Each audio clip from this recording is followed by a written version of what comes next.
कुल मिला के रणनीति पे आते हैं और लग रहा है कि अगला हफ्ता छोटा है, एक दिन की छुट्टी है तो अच्छा ही है। अनुज 871 24 871 क्या अप्रोच रखें अब ऐसे में, अगले हफ्ते के लिए क्या करके जाएं अनुज? बिल्कुल सही बोला आपने, अगला हफ्ता एक छुट्टी वाला दिन है और गणेश चतुर्थी की छुट्टी आ रही है, ध्यान रखिएगा उस वजह से बीच में, और एकदम हफ्ते के मिड पॉइंट पे है, वेंसडे को छुट्टी है तो उस वजह से। देखिए वीरू, एक चीज़ बताऊँ मैं आपको, एक स्विंग हमने पूरी मार्केट में प्ले की, 500-600 पॉइंट निफ्टी पर मिले। आज सुबह उस पर ट्रेलिंग स्टॉप लगा और कोई दिक्कत नहीं है, 25,950 का वो स्टॉप था, वो लगा। व्यू ये था कि अब बाहर हो जाएं उस ट्रेड में से। एक व्यू ये था कि 24,850 से 24,950 बाइंग का जोन होगा, लेकिन अब तक तो मार्केट ने उसे रिस्पेक्ट नहीं करा है। मतलब अगर बाइंग उसमें हुई होती तो अब तक चलना चाहिए था वो ट्रेड।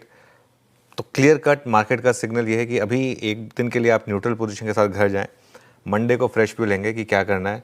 सवाल यही होगा कि ये इस मार्केट में एक टॉप बना या एक करेक्शन की शुरुआत होगी, ये थोड़ा सा अभी कहना थोड़ा सा टफ होगा।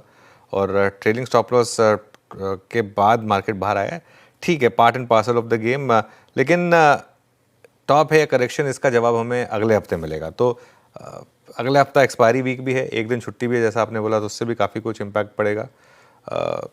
मंडे को फ्रेश अप्रोच लेंगे। चलिए BTST STBT ट्रेड्स की शुरुआत करते हैं। कविता जी आप शुरुआत करिए। अनुज जी, इस गिरावट में FMCG से HUL को लेकर जाएंगे। अपने प्रीवियस मूव का 61% रिट्रेसमेंट पर अभी ये एज ऑफ नाउ ट्रेड कर रहा है। With the stop loss of 2590, मुझे लगता है ये दोबारा 2680 2720 के लेवल की तरफ बढ़ता हुआ दिख रहा है। HUL मानस आपके कैरी करेंगे? देखिए ABFRL के ऑप्शन में मैंने रिकमेंडेशन दिया था। आई थिंक BTST के लिए इसके फ्यूचर में भी खरीदारी की जा सकती है। ABFRL का फ्यूचर 80 रुपए 80 पैसे के आसपास ट्रेड हो रहा है। इसमें आपको 79 रुपीज के स्टॉप लॉस लगाना है, 85 रुपीज के टारगेट सेट करना है। ओके, गाबा सर आप क्या कैरी कर रहे हैं? आज स्टॉक मैंने दिया, सुबह दिया था 8 बजे, कोफोर्ज, उसका टारगेट था 1760 का। आज 752 हाई तो चला गया, अपू मिला है, लेकिन मुझे अब भी इसमें और भी तेजी नजर आती है। अब ट्रेड कर रहा है 1747 पर, स्टॉप लगाएंगे इस कोफोर्ज पर करीब 1730 का, 17 रुपए का।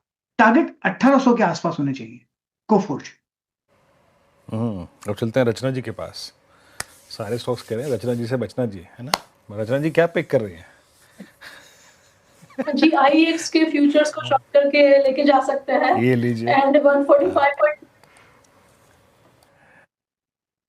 नहीं ठीक है आप कमिटेड है सेल पे। जो चार्ट कह रहा है कमिटेड रहना पड़ेगा, चार्ट्स कमिटेड है, हम तो क्या करेंगे। सो 145.3 पे ऐसे लगा 140। वीरू ट्रेड तो पूरी करने दीजिए रचना जी को। हाँ ठीक है, बिल्कुल। चलिए IEX पे शॉर्ट करेंगे। हाँ सारे ट्रेड्स हो गई वैसे, ठीक है। वो वीरू रचना जी बिल्कुल अपने गुरु जैसी हैं, वो भी जब मार्केट में टर्न आता था तो बिल्कुल शॉर्ट, ठीक है, शॉर्ट है तो शॉर्ट है। स्क्रीन बता रही है चिल्ला के शॉर्ट में पैसा बना तो शॉर्ट में पैसा बनाइए, जरूरी थोड़ा है। कोई किसी स्टॉक से शादी तो की नहीं हुई है आपने जो नहीं, मैं तो तारीफ कर रहा हूँ। कल आप देखिए बाजार कितना स्ट्रांग था। कल रचना जी ने बजाज ऑटो से शॉर्ट किया और मैं IEX भी इनकी कॉल देखते समझ गया था ये क्लासिकल 20 डे में रिवर्सल की तैयारी कर रही हैं IEX, है रचना जी? जी ऐसा ही है। चलिए